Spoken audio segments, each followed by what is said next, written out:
During filming, one of Stallone's co-stars struck him so forcefully that his heart struck his rib cage. His blood pressure was 260, and he was in critical care for 4 days. Stallone was duped by another megastar into directing his weakest film to date. 20 years passed before they were able to share a room. The worst betrayal, though. Did Stallone accuse a close buddy of having an affair with his wife? It was refuted by the friend. However, Hollywood never forgets. You'll be shocked to learn why Stallone made enemies of some of the biggest personalities in Hollywood. It was not an easy start for Sylvester Stallone, who was born in Hell's Kitchen, New York, on July 6, 1946. A nerve on the left side of his face was inadvertently severed by the forceps the doctor used to deliver him. That's why Sylvester Stallone had slurred speech and a drooping left eyelid as a child. These characteristics made him stand out in the worst manner as a child, but they would later make him renowned in films like Rocky. He was teased by other kids, and casting directors turned him away because he looked and sounded strange. At home, too, life was difficult. Jackie, his mother, had spent her childhood in a cold orphanage. She carried that carelessness into parenthood. Stallone felt isolated most of the time. Years later, Jackie made a confession that stunned many even more.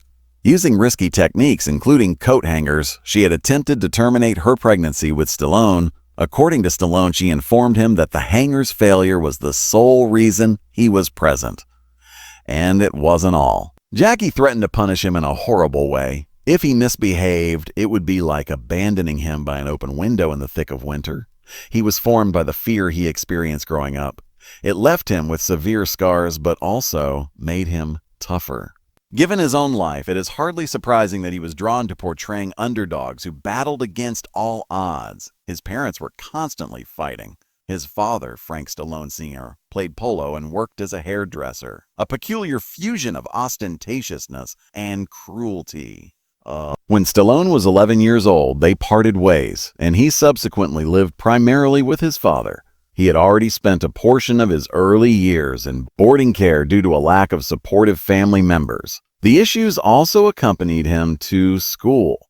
For misbehaving, Stallone was expelled from 14 separate schools. His sense of alienation became a part of his identity. At first, even his name seemed ambiguous. His father considered naming him Tyrone in honor of the well-known actor Tyrone Power. However, he ultimately decided on Sylvester. Stallone's Italian ancestry gave him the middle name Gardenzio. He was known as Binky throughout his early years. However, he soon realized that wouldn't work once he started school. In an attempt to blend in, he changed it to Mike. He tried to find a version of himself that seemed like it belonged under each name he adopted. Stallone was so desperate and broke by the time he was in his 20s that he consented to star in the party at Kitty and Studs, a softcore pornographic movie, in 1970. He received $200 for working for 2 days. After being evicted, he was sleeping in a New York City bus station at the time. It was either rob someone or watch the movie. Later, Stallone claimed that the only thing preventing him from starvation was $200. In order to pay for food at that time, he had to sell his dog, Butkus, for $50. Stallone referred to this time as his lowest point in life. The film wasn't much more than a shoddy, vulgar film. If Rocky hadn't become popular years later, it would have been gone forever. Then someone sought to capitalize on Stallone's newfound stardom by renaming the old movie The Italian Stallion. Prior to Rocky's transformation, Stallone hopped about Hollywood in search of a job. He accepted any part he could after graduating from the University of Miami with a degree in acting. He appeared as a club-goer in Clute and as a subway thug in Woody Allen's Bananas in 1971. At first, Woody Allen had even rejected him, claiming that he didn't appear tough. Until his casting, Stallone persisted in pleading. Despite these minor parts, he was usually broke. He worked as a theater usher and cleaned lion cages at the Central Park Zoo to make ends meet. By 1973, Stallone had a pregnant wife at home, $300 in unpaid rent, and only $106 in his bank account.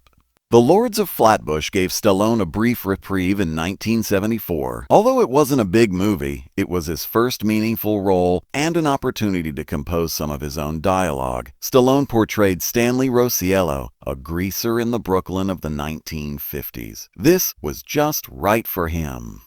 It also taught him the value of writing for himself, which would be even more significant when he wrote Rocky a few years later. Stallone had a taste of true success in performing and scripting at the Lords of Flatbush. Stallone did whatever it necessary to continue throughout those formative years. He was a delivery guy, a night watchman, and a fish cutter in a deli. He would sneak into movie theaters after long shifts to try composing his own scripts and record dialogue. Prior to Rocky, Stallone wrote 5 screenplays, none of which were successful. However, each unsuccessful script served as preparation for the future. During a tense lunch break on the Brooklyn set of the Lords of Flatbush in 1974, everything changed. Both Richard Gere and Sylvester Stallone were up-and-coming actors at the time, vying for their big break. They didn't click from the first rehearsal day. Stallone said Gere was unworkable because of his swagger. To his annoyance, Stallone would later characterize Gere as behaving like a knight in a motorcycle jacket. They ended up eating that day while seated in a little automobile. It was a hot dog for Stallone. Gere was eating a mustard-stained chicken sandwich. Stallone warned him to use caution. Ignoring him, Gere took a large bite. Stallone's new pants were splattered with mustard and grease. Stallone yanked him out of the car and gave him a strong elbow to the head without thinking. The rest of the team could only look because it happened so quickly. The anxiety was real from the start. Perry King took Gere's place after he was immediately fired. Stallone assured everyone that he was not leaving, and that it had to be one of them. It wasn't just a kidnapping altercation. It was a turning event that led to Gere's exit from the movie and helped to establish Stallone as a tough guy. Like wildfire, the tale swept across Hollywood. Was degraded, and Stallone had demonstrated that no one bothered him. They both never forgot that moment. Despite their subsequent fame, they avoided one another for the next 50 years. After that day, Stallone even said that Gere would always despise him. So did the rumors. Among the most peculiar was the urban legend known as the Goebbels story, which Gere always believed Stalin had created. Gere believed it, but Stallone denied it for decades. From then on, the tension persisted whenever they met in Hollywood. Large gatherings weren't safe either. They almost got into another argument at a dinner hosted by Elton John in 1993. At that party was Princess Diana, and Gere got along well with her at the hearth. That was what Stallone had hoped to do. Stallone became enraged as he saw Gere and Diana become closer. At one time, the two actors vanished into a hallway, according to Elton John and his companion David Furnish. Before Furnish intervened, they were about to fight. After dinner, Gere remained with Diana as if nothing had happened, while Stallone stormed off. It was merely another episode in a lengthy, peculiar feud that began with a pair of damaged pants. After making Rocky, Stallone would go on to become a worldwide celebrity. He had witnessed Muhammad Ali battle Chuck Wepner, an unidentified fighter known as the Bay and Bleeder, on March 24, 1975.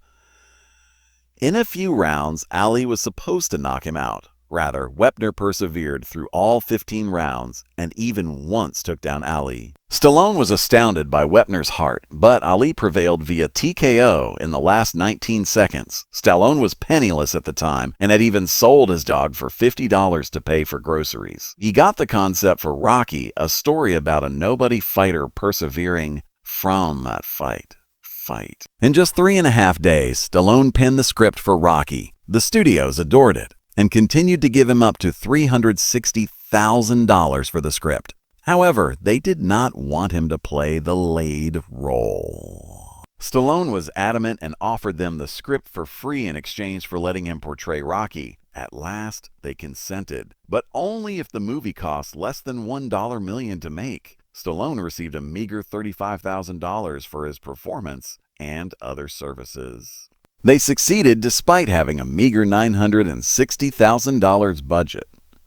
Rocky earned $225 million worldwide and became an unexpected hit. It received 3 Academy Award wins, including Best Picture out of 10 nominations. Stallone was one of only 3 individuals, after Charlie Chaplin and Orson Welles to receive nominations for both Best Actor and Best Screenplay. Stallone became a star almost immediately, and he continued. Rocky developed into a franchise with spin-offs and sequels. Over the course of his decades-long career, Stallone directed a few of them himself. He was always the tough guy who wouldn't give up, whether it was in Rambo or The Expendables. And it all began when he wrote an underdog story with only $106 in his pocket. Arnold Schwarzenegger and Sylvester Stallone's feud was real, not simply a corny Hollywood plot. It began to burn for years in the late 1970s. The first actual altercation took place at the Golden Globes in 1977. For Rocky, Stallone was nominated for 6 awards, but he only took home 1. He was mocked at by Schwarzenegger, who had received an award for Stay Hungry. Stallone threw a vase of flowers at him because he was so furious. Stallone claimed that they experienced violent hostility right away, and it seemed as though their genes were working against one another.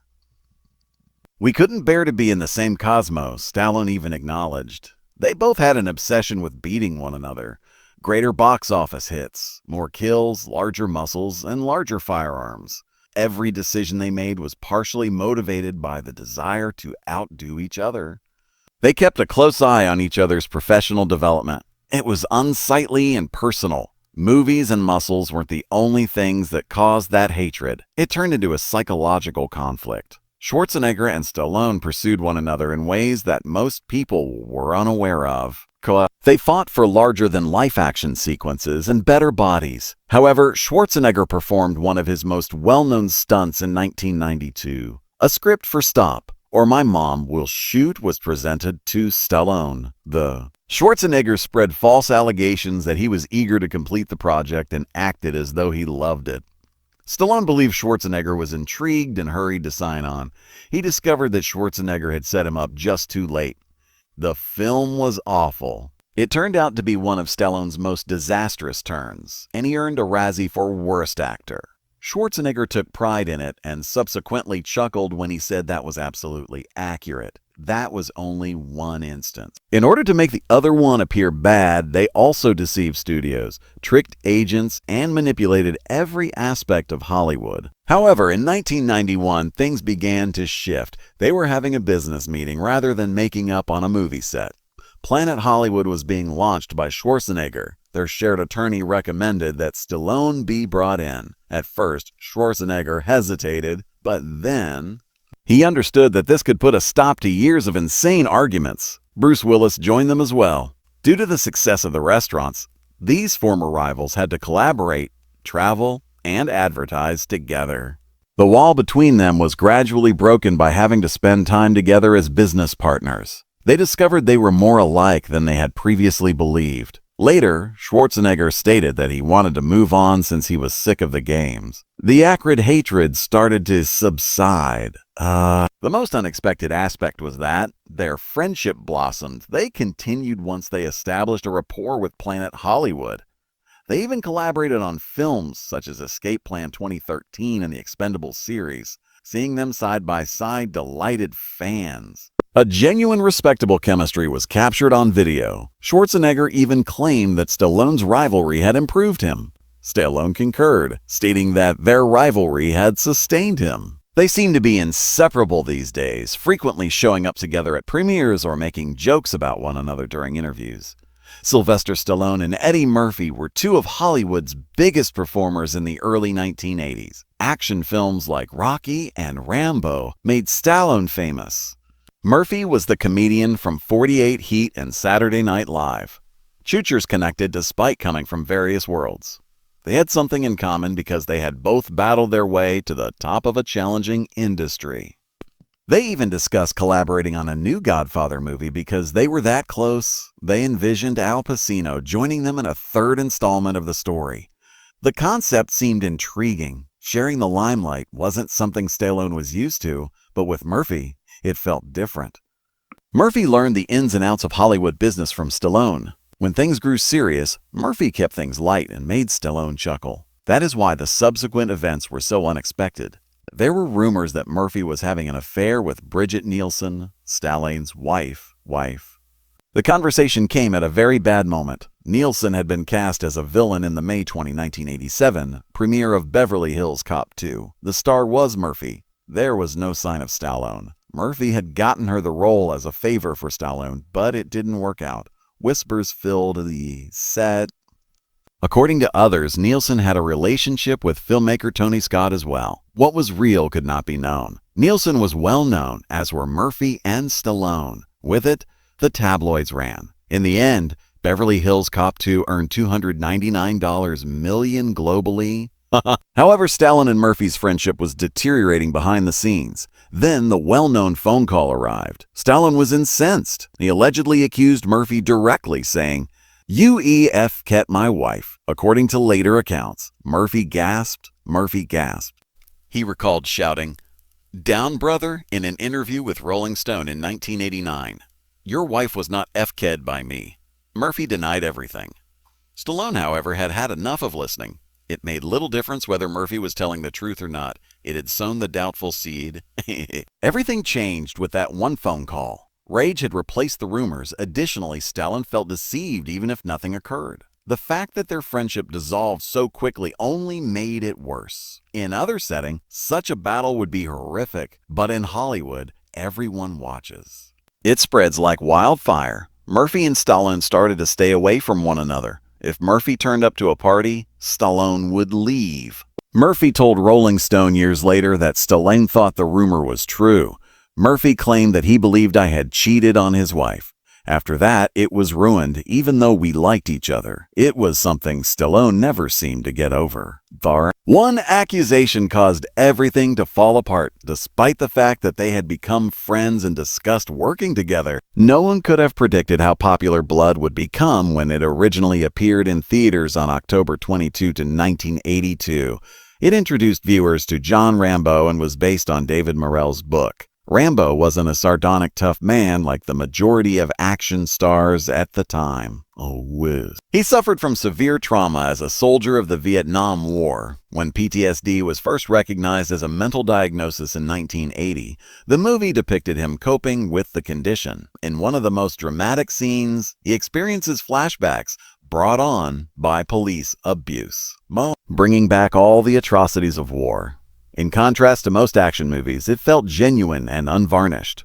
First Blood became the 9th highest grossing film of the year, earning between $160 and $3 million worldwide. Additionally, it was the first Hollywood blockbuster to be distributed in China, setting decades-long ticket sales records there. That accomplishment resulted in a 37-year-long franchise with 5 pictures. Rambo's personal battle remained at the center of the narrative despite the film's increasing volume and intensity. One of the most impactful action movie scenes is still when Rambo confides in Colonel Troutman about his loneliness and suffering. By the middle of the 1980s, Stallone was well known.